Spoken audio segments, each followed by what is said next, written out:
Վենեսուելայում հունիսի 24-ի լույս 25-ի գիշերը տեղի են ունեցել երկու շատ հզոր երկրաշարժեր, որոնք դարձել են երկրի վերջին տասնամյակների ամենածանր բնական աղետներից մեկը։ Առաջին երկրաշարժի մագնիտուդը կազմել է 7.2, իսկ ընդամենը մոտ 40 վայրկյան անց տեղի է ունեցել երկրորդ ավելի ուժեղ 7.5 մագնիտուդով երկրաշարժը։ Էպիկենտրոնը գտնվել է Կարակասից մոտ 160 կիլոմետր արևմուտք Մորոն քաղաքի շրջակայքում։ Ցնցումները զգացվել են երկրի մեծ մասում եւ առաջացրել բազմաթիվ ցնցումներ։ Ամենամեծ վնասները գրանցվել են Կարակասում, Լագուարիա նահանգում, Միրանդա, Արագուա, Կարաբաբո, Ֆալկոն նահանգներում։ Այս պահին պաշտոնական վերջնական տվյալներ դեռևս չեն հրապարակվել, սակայն ԱՄՆ երկրաբանական ծառայությունը գնահատել է, որ զոհերի թիվը կարող է լինել շատ բարձր, իսկ որոշ նախնական գնահատականներով տասնյակ հազարավոր մարդկանց կյանք կարող է վտանգված լինել։ Փրկարարական աշխատանքները շարունակվում են եւ բազմաթիվ մարդիկ դեռ որոնվում են փլատակների տակ։ Կարակասում փլուզվել է բազմահարկ շենքեր, վնասվել են ճանապարհներ եւ ենթակառուցվածքներ, փակվել է մայրաքաղաքի միջազգային օդանավակայանը, դադարեցվել է մետրոյի աշխատանքը, երկրի իշխանությունները հայտարարել են արտակարգ դրություն։ ԱՄՆ նախագահ Դոնալդ Թրամփը հայտարարել է, որ հանձնարարել է համապատասխան գերատեսչություններին պատրաստ լինել արագ արձագանքելու Վենեսուելայում տեղի ունեցած ուժեղ երկրաշարժի հետևանքներին։ Երկու հզոր երկրաշարժ հենց նոր հարվածեցին Վենեսուելայի մեծ ժողովրդին։ Երկուսն էլ լայնածավալ են եւ հանգեցրել են մեծ թվով զոհերի։ ԱՄՆ պատրաստ է, ցանկանում է եւ կարող է օգնել։ Ես հանձնարարել եմ մեր կառավարության բոլոր ծառայություններին պատրաստ լինել եւ արագ գործել, գրել է Թրամփը։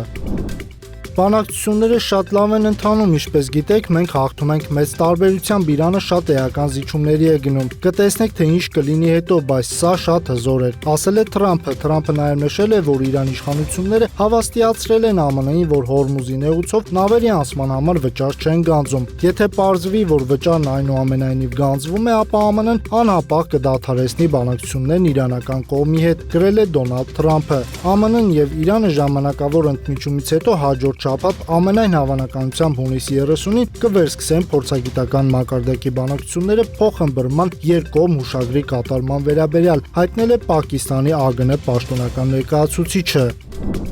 Եթե Ուկրաինան հասնի այն ամենին, ինչ քննարկել ենք մեր գործընկերների հետ G7-ում, կապահովենք այն պայմանները, որոնց դեպքում Ռուսաստանը ստիպված կլինի ընտրել խաղաղությունը, հայտարարել է Զելենսկին։ Մենք հույսը դնում ենք մեր գործընկերների դրական արձագանքի վրա։ Նրանք հստակ հասկանում են, թե ինչի մասին ենք խոսում, նշել է նա։ Ըստ ուկրաինական ԶԼՄ-ների Կրասնոդարի երկրամասի Կրասնոարմեյսկի շրջանում գտնվող Պոլտավսկայա նավթաբազայում հրդեհ է բռնկվել անօդաչու թռչող սարքի բեկորների ընկնելու հետևանքով։ Այդ մասին հայտնել է շրջանի ղեկավար Ալեքսանդր Հարիտոնովը։ Դեպքի վայրում աշխատում են արտակարգ ծառայությունները, տուժածների մասին առայժմ տեղեկություններ չեն հաղորդվել։ Ֆրանսիան վերջին օրերին բախվել է աննախադեպ շոկի եւ անտարային հրդեհների վտանգի, որոնք իշխանությունները գնահատում են որպես վերջին տասնամյակների ամենածանր կլիմայական ճգնաժամերից մեկը։ Ֆրանսիայի բազմաթիվ շրջաններում ջերմաստիճանը հասել է 40-ից 45 աստիճանի։ Երկրի ավելի քան 70 վարչական շրջաններում հայտարարվել է կարմիր վտանգի աստիճան։ Փարիզում, Լիոնում, Բորդոյում եւ այլ քաղաքներում գրանցվել են պատմական ջերմային ռեկորդներ։ Ֆրանսիայի ազգային ջերմային ցուցանիշը գերազանցել է 2003 եւ 2019 թվականների ռեկորդները, որոնք մինչ այժմ համարվում են ամենածանր շոկերի ժամանակաշրջանները։ Շոկի եւ երկարատև երաշտի պատճառով երկրի կենտրոնական եւ հարավային հատվածներում զգալիորեն աճել է անտառային հրդեհների վտանգը։ Հրդեհային բարձր պատրաստվածության ռեժիմ է սահմանվել մի շարք շրջաններում, հրշեց ծառայությունները լրացուցիչ ուժեր եւ ավիացիա է ներգրավել կանխելու լայնածավալ հրդեհների տարածումը։